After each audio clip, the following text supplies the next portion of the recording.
Hello guys, my name is Damien Nash and thank you for joining me. Today we're going to be talking about how to become an influential leader. I'm going to go over 6 points, but before we get into those points, I want to define what influence is. Influence is having the ability to affect someone's character and habits in a positive or negative way. And so let's get into these 6 points. Number 1, if you want to become an influential leader, you must be visible. You must be visible. Now, as a newlywed husband, if I want to influence my wife, I must be visible. How? I need to be visible in cleaning the dishes. I need to be visible in paying some bills. I need to be visible in taking out the trash. You must be visible. Also, if you want to be an influential parent, you must be visible with your children. That means showing up to the events, showing up to the recitals, showing up to the games, just being there for them. You don't want them to just go into their rooms, close the door, and not see you all day. You want to be visible, even at the dinner table. Just thinking about some of the managers I had and even some of the bosses, the best ones had an open door policy. They were very visible. They would ask me about my weekend. They would ask me about my family, my health, even my mental health.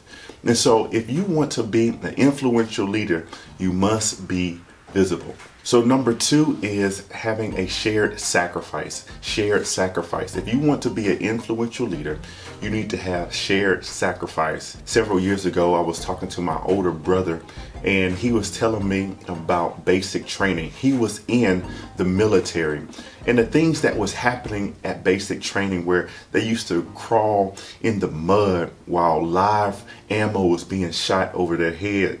They also used to climb up different rope obstacles. So what I was taught in those experiences was shared sacrifice. And this is the same thing that needs to be done in the workplace. So how can you apply this to the workplace? So the people you work with or the people who work for you need to see that you have a shared sacrifice, that maybe you come in early or maybe that you leave late.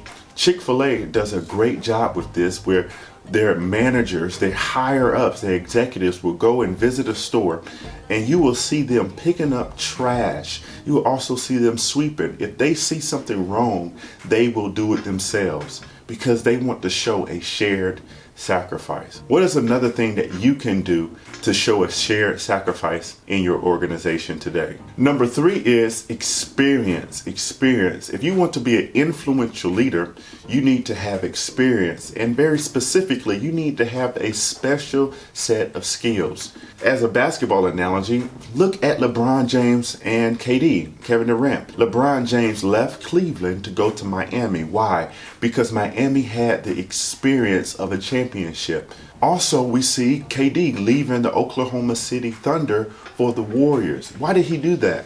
Because the Warriors had an experience of championship. Kevin Durant was on record saying that he actually learned how to play basketball better when going to the Warriors. So what is that experience that you have, that gift, that talent, that skill set, that very specific skill set that you have to influence your team or your partners? I really want you to think about that today. So number 4 is attractive communication. If you really want to influence your team or your partners, you need to develop attractive communication. You also know that communication is 2 ways. It's listening and speaking. It's not just speaking.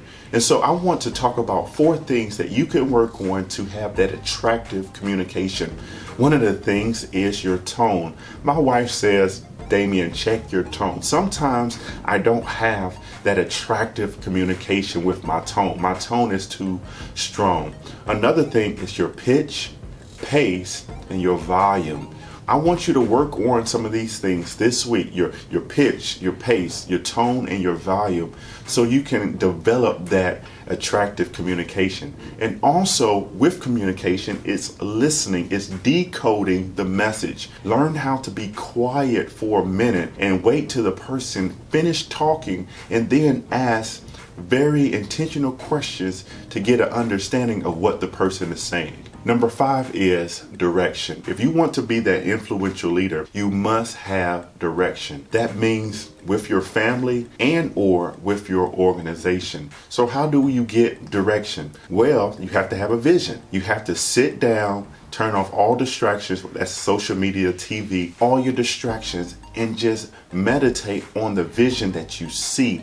What do you see in the future, the next 3 to 5 to 10 years? Start writing those things down. One of my suggestions is start writing down goals so you can achieve your vision. This will help you develop direction for your life and to influence your team and or your family. So number 6 is faith. If you want to be an influential leader, there must be faith. Now, I'm not talking about a faith in a deity. However, if you want to be an influential leader in the church, you must have faith in a deity. But I am talking about faith or allegiance to a duty and person in this particular point. So I do believe that if you're visible, that you have the shared sacrifice, that you start developing that experience, you have attractive communication and direction, I truly believe that you will start developing faith in the people you're leading. That's allegiance to your duty and also allegiance to you as the person. There will be a strong conviction to follow you as the influential leader. So question, what other attributes or characteristics do you see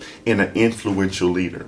Please put down in the comments below and I would love to converse with you this week. Now, if this video added any value to your life, please consider liking, sharing, and subscribing to this YouTube channel. I will see you next time.